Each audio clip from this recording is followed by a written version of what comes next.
I've always loved music with a good groove and lots of space in it. And for me, I like primarily black rhythms and sonically anything that grabs my attention. So I think anything that's good is down to the individual, really. When I was like a kid, my ambitions were, it's like everybody wants to be a DJ now. And I think with me, when I started off when I was 12, I used to deliver milk bottles. And then I really did not have a clue. Like most people at 17, you haven't got really a clue. And I got the opportunity. I started DJing when I was about 13 at school, then at a local club. And I just drifted into first buying and selling records, DJing, and then eventually producing records. I was very, very lucky. I think the changes primarily are in technology, where before what you had to do, if you're a cabinet maker and you're building furniture, you learn your craft for many years, you do an apprenticeship and you learn how to make it. The way it went in the music, you learnt your craft as a musician, as a technician, as an engineer, as a producer. Nowadays, with the advent of technology, everybody has access to almost the same beats, the same sounds, the same plugins, and it's available to anybody to sound like something else. But still, to this day, a good song or a good idea will be the best programming in the world.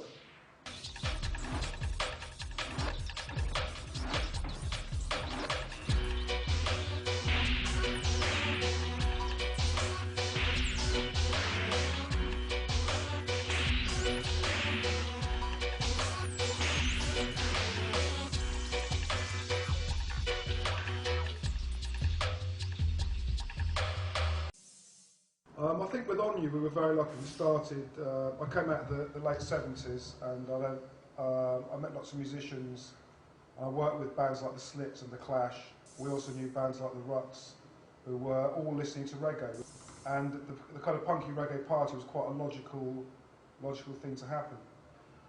In that period I was lucky that I was working with reggae musicians and being from England and coming from the background I did do. We had a slightly unusual set of people around. We had people from all different walks of life, all different social and ethnic backgrounds. But we tried to introduce lots of different elements to make interesting productions. Putting people together in a room that wouldn't normally be in a room together and trying to create, taking risks and trying to make something interesting. Rise up!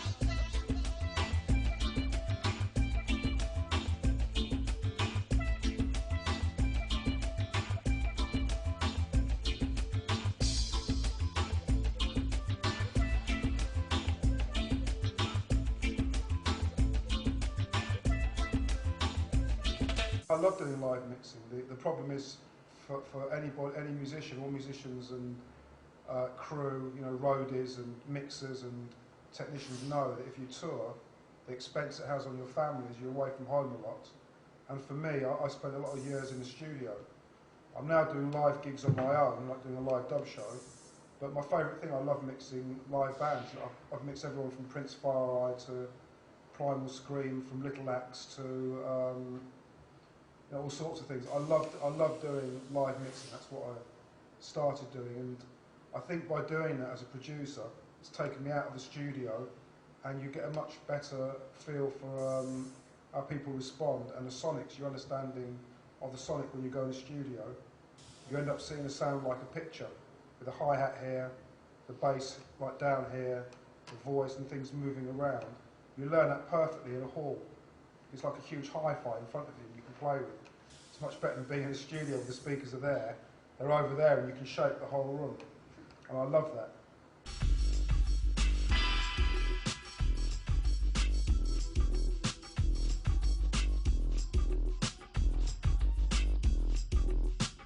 More fire! More fire! More fire! Here comes music. The thing is with the productions that I use, that I've learned, the tricks and the secrets I've learned, is to keep the production uncluttered. And it's very, very, you've got bass in, nothing is treading all over. There's more space in reggae than any other music. Now people from Peru to Poland, from Japan to London, have become fans of reggae. You've got the Police is a good example. They've taken the structure and the ideas of reggae, very sparse, very clear, song up front, uncluttered, drum, bass, guitar, and that's happened globally. And that has been the reason I've gone to places like Peru or come to Poland, is because reggae fans here, or fans of the productions I've been involved with, they said, oh Adrian, please come and work with these musicians here, and let's have a creative involvement together.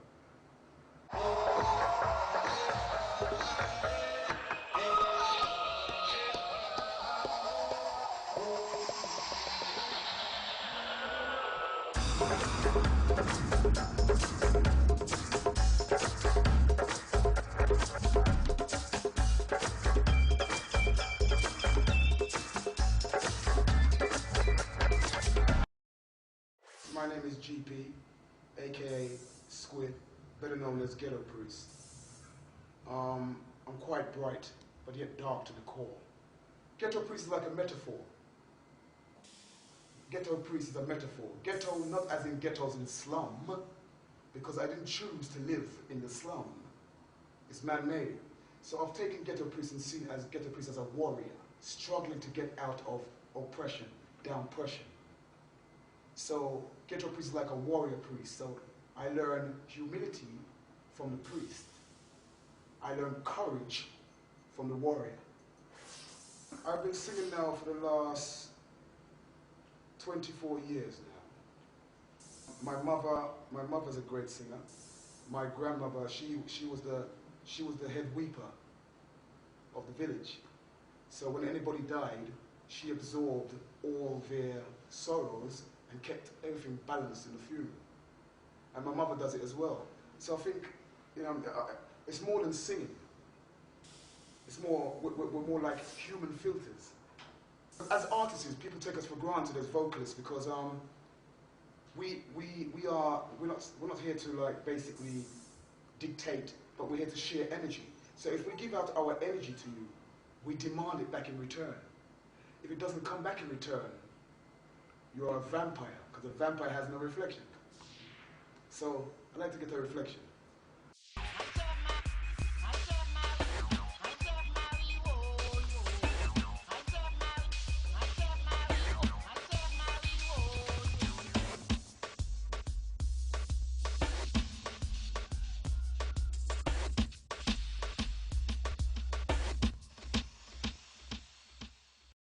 I just did my first single with my dad, and he brought me along to sing that. I've sung with him about quite a few times, about 5 or 6 times in different places. A friend of my dad's who's a songwriter, he came to my house quite a few years ago when I was about 15 and sat down with me, and he wrote the track, but I sat with him and we kind of did it together. But it's Jamaican saying, and you're waiting for something and people promise you things, you're just waiting for something to happen in life and it never seems to happen. It's really fun. I really enjoy it.